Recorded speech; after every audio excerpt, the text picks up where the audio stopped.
Transaraguá FM, agora em Mozarlândia, pontualmente 10 horas e 1 minuto, 10 e 1, começando o nosso bate-papo nesta manhã gostosa, né? Sábado, clima gostoso, clima fresquinho lá fora, né?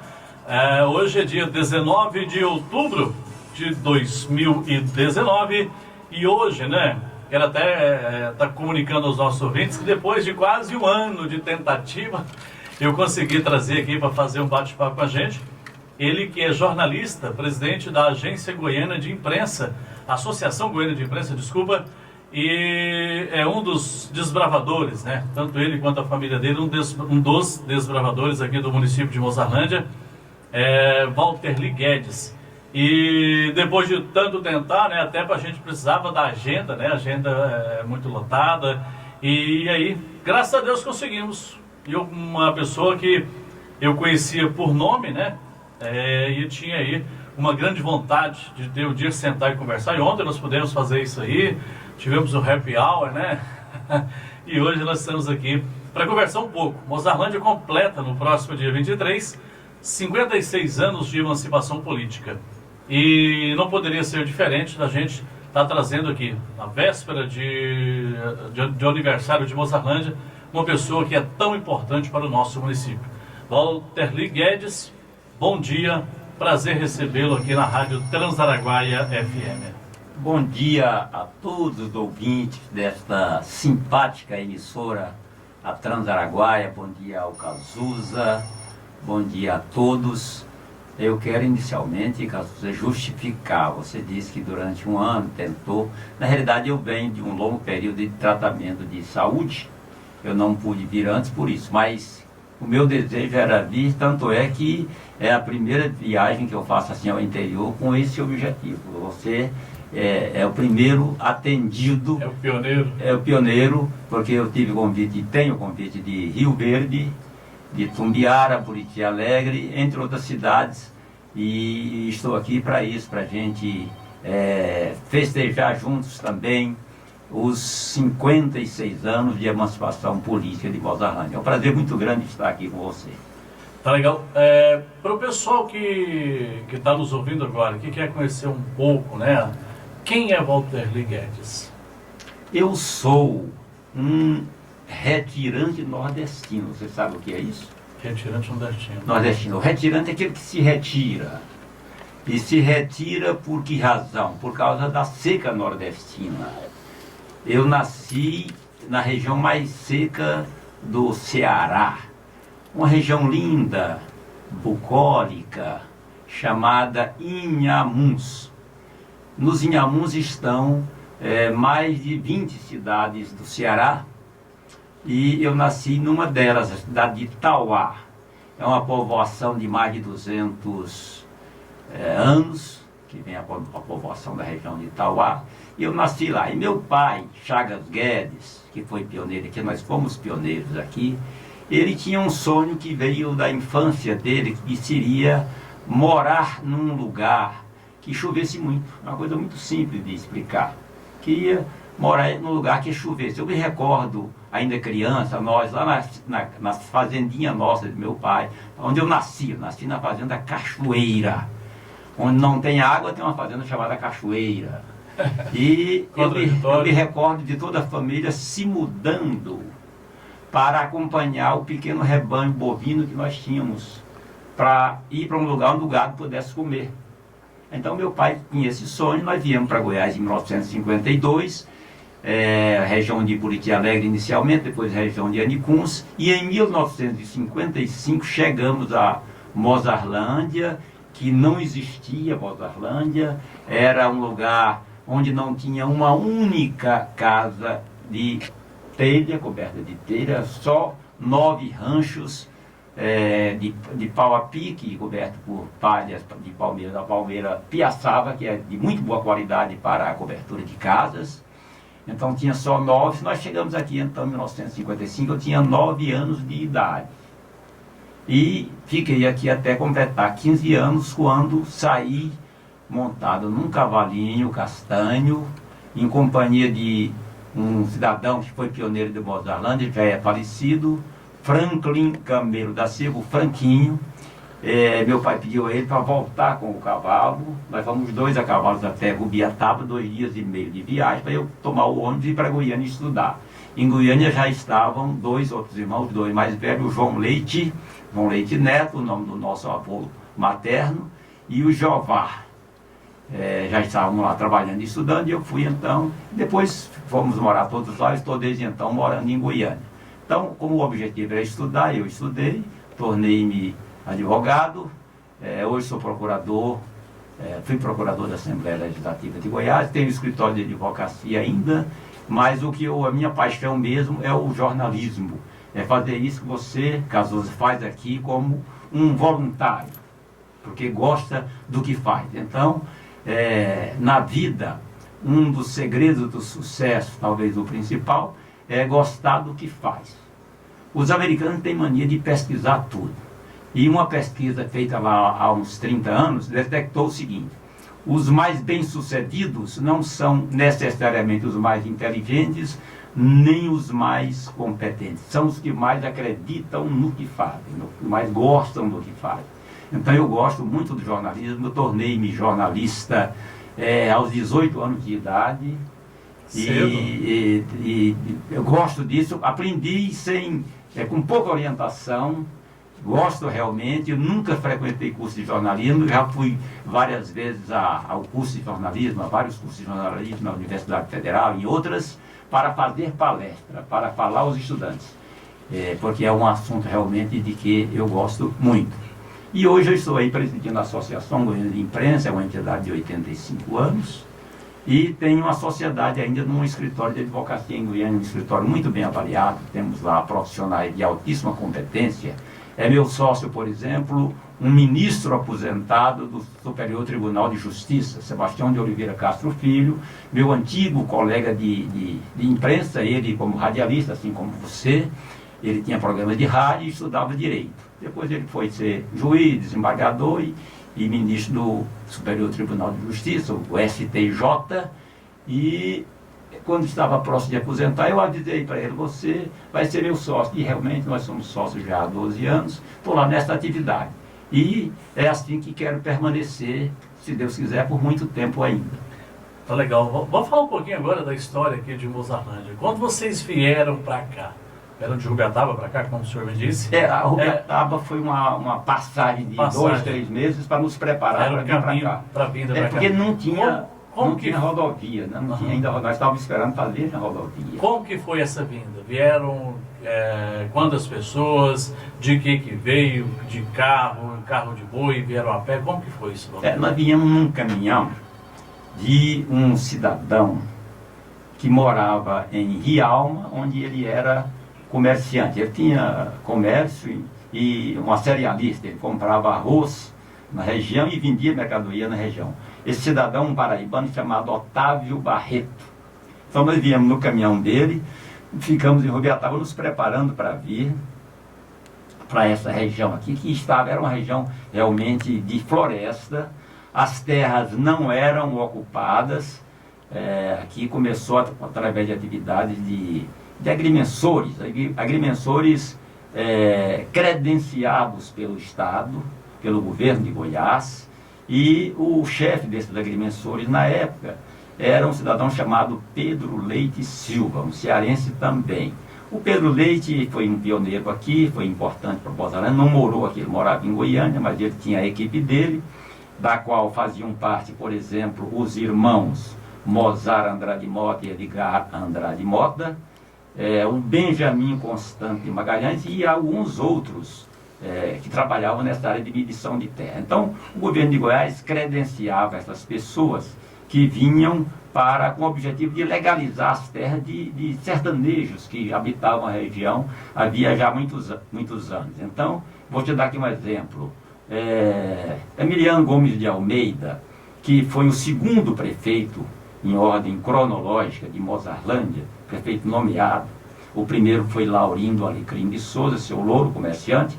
E o senhor Emiliano era um sertanejo que morava, a fazenda dele lá às margens da rodovia Mozarlândia-Rubiataba, distante daqui poucos quilômetros, não é tão longe. Ele havia chegado em 1945 para montar a sua fazenda.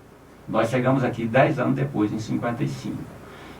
O senhor Claro Amaro, Claro Coelho de Souza, pai, por exemplo, do João Coelho, que está entre nós até hoje, o seu Claro chegou em 1949 à região de Mozarlândia. E assim havia alguns sertanejos com mais tempo e menos tempo. José Ferreira Camelo montou a fazenda Pouso Alto em 1933. Então, eram esses sertanejos antigos. Os agrimensores chegavam, faziam contato para medir as terras e documentá-las. A gente documentar essas terras. Tem algumas histórias que a gente conversa com algumas pessoas, que antigamente o pessoal chegava e falava, esse pedaço aqui é meu, e já demarcava. Tinha isso aqui?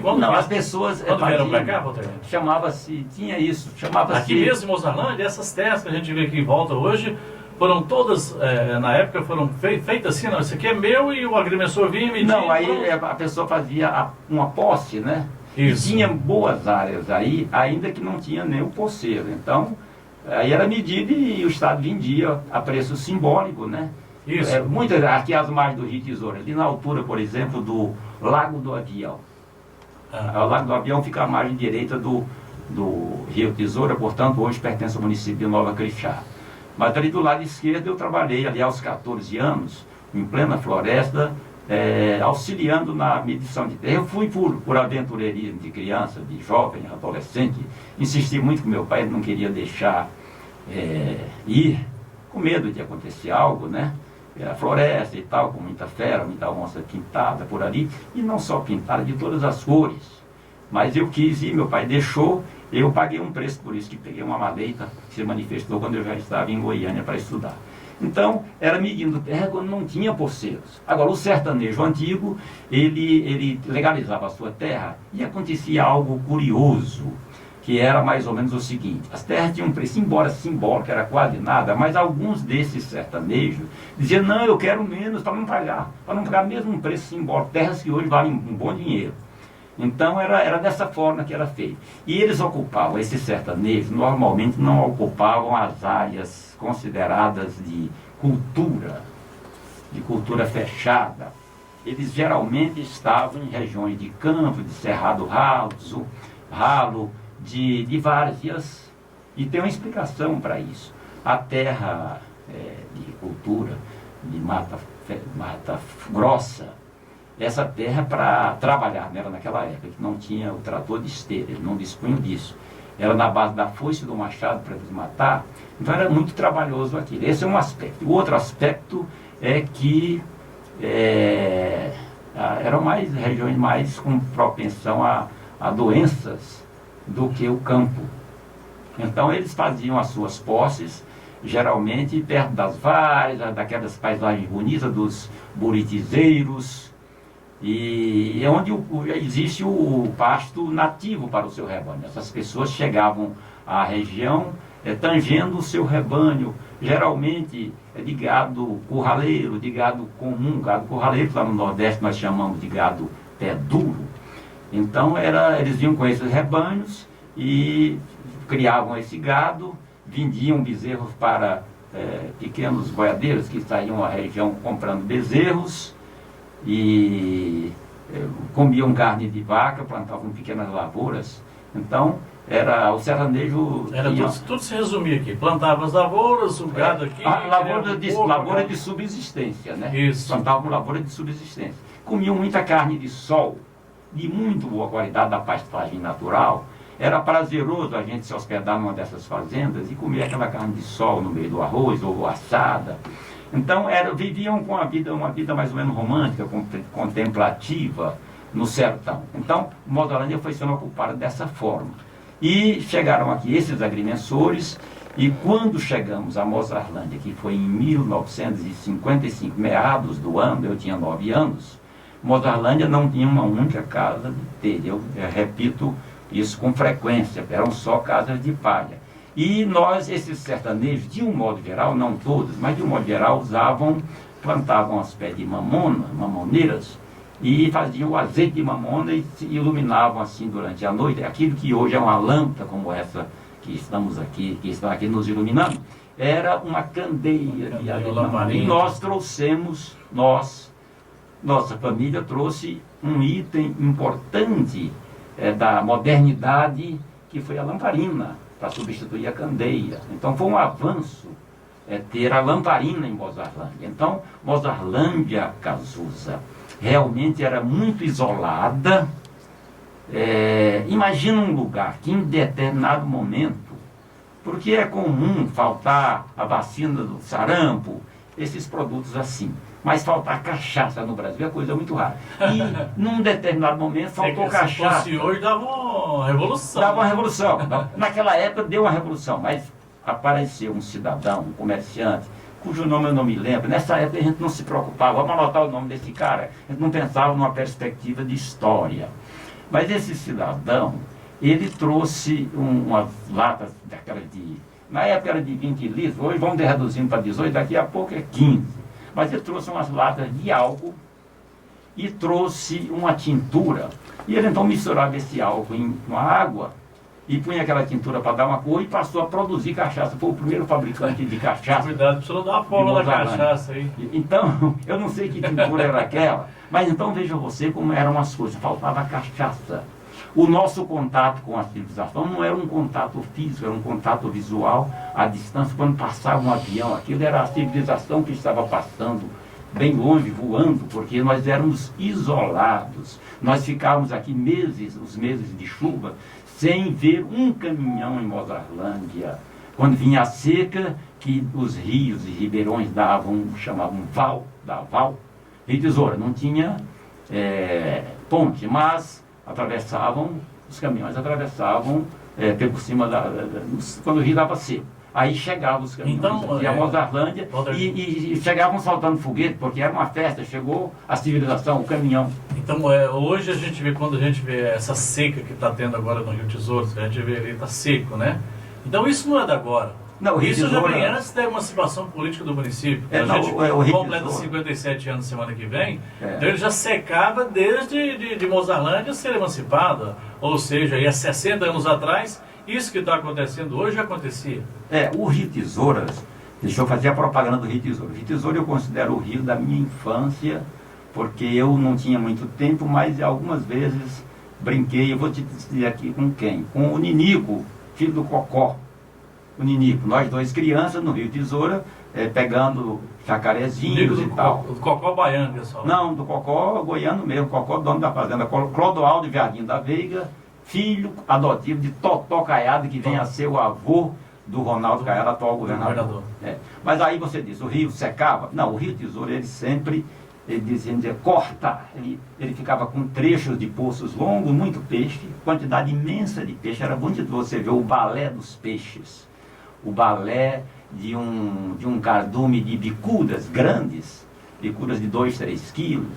O balé aí de, calculadamente, 100, 200 bicudas, nadando para um lado e para outro, naqueles poços de águas límpidas, no Rio Tesoura. Mas tinha esses poços e tinha a parte seca propriamente. E curiosamente, o Rio Tesoura, que é um rio muito lindo, é um araguaia em miniatura, o Rio Tesoura tem muita areia e essa água dele muitas vezes corria um pouco por baixo, corria tão somente nessa época de seca, por baixo da areia. Aí de repente você encontrava um trecho que tinha menos areia correndo água. Aí a água desaparecia porque passava a correr debaixo da areia, que a areia é muito volumosa. Aí tinha o tempo das enchentes também. Eu me lembro com muita tristeza de tragédias que aconteceram. Uma vez 2 cidadãos já idosos foram levando uns cargueiros para Nova América, que na época era Baunilha e Rubiataba, levando algum produto daqui e para trazer nas buracas, cangalha, no animal. E um deles, os 2 tiveram problema da travessia do Rio Tesouras, que estava muito cheio, e um deles veio a óbito e nunca foi encontrado o corpo. Eu não lembro o nome, são coisas que a gente não guardou, não anotou. Então acontecia esse tipo de tragédia. Mas na seca, realmente, o Rio Tesouras cortava em alguns trechos, né? E isso eu acho que seja desde sempre. Walter, aqui hoje, dentro da cidade aqui, vocês chegaram, a família chegou a residir aqui dentro da cidade? Aqui, o senhor lembra em qual local que era aqui? Lembro. Lembro. Hoje é o quê? Onde o senhor Lembro como se fosse hoje. Eu tenho a memória muito boa. Quando chegamos, como eu lhe disse, existiam aí 9 casinhas de pau a pique e coberta de palha. É lá a Rua Crispim hoje. A Rua Crispim. E a Rua Crispim... A Rua Crispim é aquela ali do Paulo, né? Do Paulo Preto. Ela é a do Paulo, ela vai esbarrar na Crispim, que ela é quando vai em direção à fazenda do senhor Benedito Mendanha, que outro pioneiro chegou para cá, eu lembro dele muito jovem, só ele e a esposa, montando a fazendinha dele, uma pessoa extraordinária, trabalhador, trabalhou a vida inteira, né? Então era na altura... Deve estar ouvindo a gente lá nesse momento. Ele gosta dele, acompanha o programa. Eu quero visitá-lo o mais rápido possível, gosto de bater papo com ele, aprendo muito com ele, sabe? Um cidadão muito importante na história de Mozarlândia. Então a nossa casinha só existia realmente, não era uma rua, era um arremedo de rua, um início de rua, que hoje é a Rua Crispim. E por que Rua Crispim? Porque quando chegamos, ali já tinha mais de uma dessas casinhas, era de integrantes da família Crispim, uma família de caipiras, uma família de trabalhadores, uma família maravilhosa, e que tinha o hábito muito bom, muito salutar, de quase toda semana, pelo menos uma vez, às vezes 2 vezes, tocar viola, violão, membros da família tocando viola, violão, pandeiro, sabe? E tocavam muito bem, cantavam, sabe? Aqui na região existiam muitos artistas assim. Isso é a pergunta que eu até queria fazer para o senhor. O que era a diversão de vocês? O senhor disse que veio para cá com pouca idade, ficou até os 16 anos. 9 anos. Tinha alguma diversão? A família, os seus pais, os seus irmãos, os outros se reuniam nas casas para fazer uma festa de vez em quando? O que tinha de diversão, Valdir? Tinha muitas variadas diversões. O que era cultura? Por exemplo, a diversão da criança, né? Nós, crianças, quais eram a diversão? Na época do milho verde, era fazer cavalo de milho verde, do talo do milho verde, a gente fazia... Tira a espiga ali, cortava para fazer as orelhas do cavalo, e a gente saía correndo por essas ruazinhas de Mozarlândia, correndo a cavalo nos cavalos do talo do milho verde. Outra diversão o banho no rio, no Córrego Barreirinho, né, nos poços do Córrego Barreirinho. Então o banho no final do dia, muito agradável essa diversão. Só uma pergunta, deixa eu ver se crianças, era criança antigamente, ia escondido dos pais, os pais sabiam? Não, os pais sabiam até porque quando eu era moleque eu ia muito escondido do meu pai, tá até ouvindo agora, mandou uma mensagem aqui. Meu abraço. A gente ia muito escondido. Não, a gente eventualmente podia ir escondido também assim, porque era hora de trabalhar e não de ir para lá. Mas a hora do banho ia todo mundo. Na realidade, caso era um fenômeno engraçado daquela época. Era comum o sujeito descer a rua, aí igual na cidadezinha já estava um pouco maior, sem nu de cintura para cima, com a toalha no ombro, e leva numa sabudeteira, ia tomar banho no Barreirinho. E aí ia chamando os outros, vamos fulano, banhar e tal, vamos banhar. Então o pessoal ia tomar banho lá. Eu me recordo aí por volta de 1957, 58, de repente chegou a Mozarlândia, chegaram 2 cidadãos num jipe. Quem eram? Um deles era o prefeito da cidade de Goiás, o então prefeito da cidade de Goiás, era um médico chamado Dr. Brasil Ramos Caiado, uma barba cultivada, grande, e ele foi tomar banho num poço do Barreirinho. E o poço que todos nós tomávamos banho, nós todas as crianças lá tomando banho junto com o ex-governador Brasil Ramos. Ele era então prefeito, mas ele foi prefeito e banhando junto com vocês aqui. Ele não banhava, não era habitualmente, ele tomou esse banho. Ele com o companheiro dele. Só uma pergunta, o senhor tocou no nome dele. Essa rua que nós temos hoje em Mozarlândia, chamada Brasil Ramos, em homenagem a ele? Era em homenagem a ele, com certeza. Ele era irmão de um que foi chefe político de Goiás, poderosíssimo, chamado Antônio Ramos Caiado, Totó Caiado, ou Totó Trovão.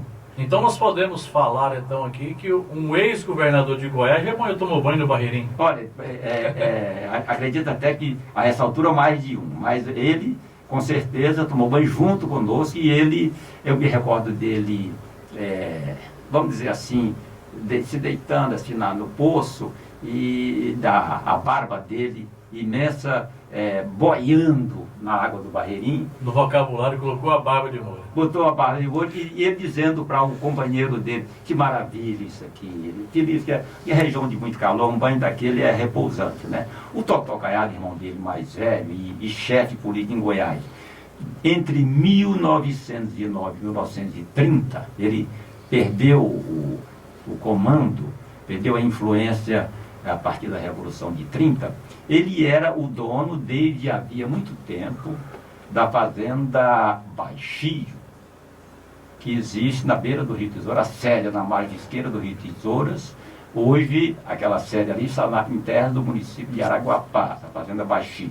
E ele era dono dessa fazenda, não era coisa recente não, ele fez o seu rancho lá, na fazenda Baixio, há mais de 100 anos, quando ele passou a frequentar muita região, foi dono de grandes propriedades na região.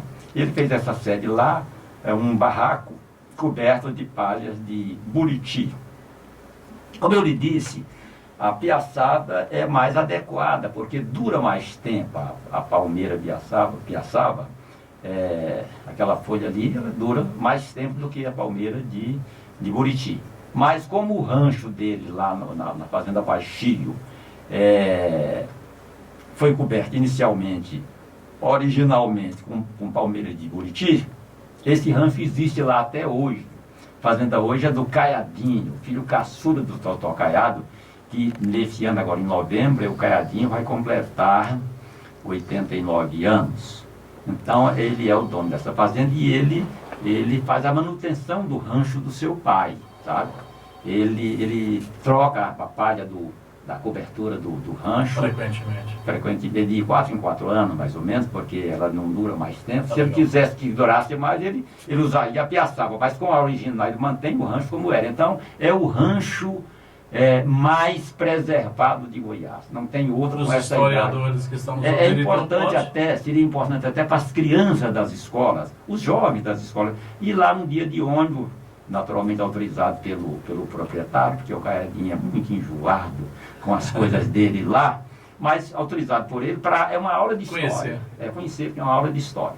Tá legal. Valteri, desculpa que às vezes eu me perco, eu me entusiasmo tanto. Não, deixa que nós vamos organizando aqui. Vai botando ordem, bote ordem. É o seguinte, agora já são 10 horas e 29 minutos. Pessoal que quer participar aí, 994441361, esse é o nosso WhatsApp.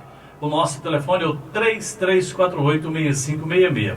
Vamos a um rápido intervalo comercial, só para o nosso convidado tomar um copo com água. E já já a gente volta, vamos saber como que é a história do Chagas Guedes, né?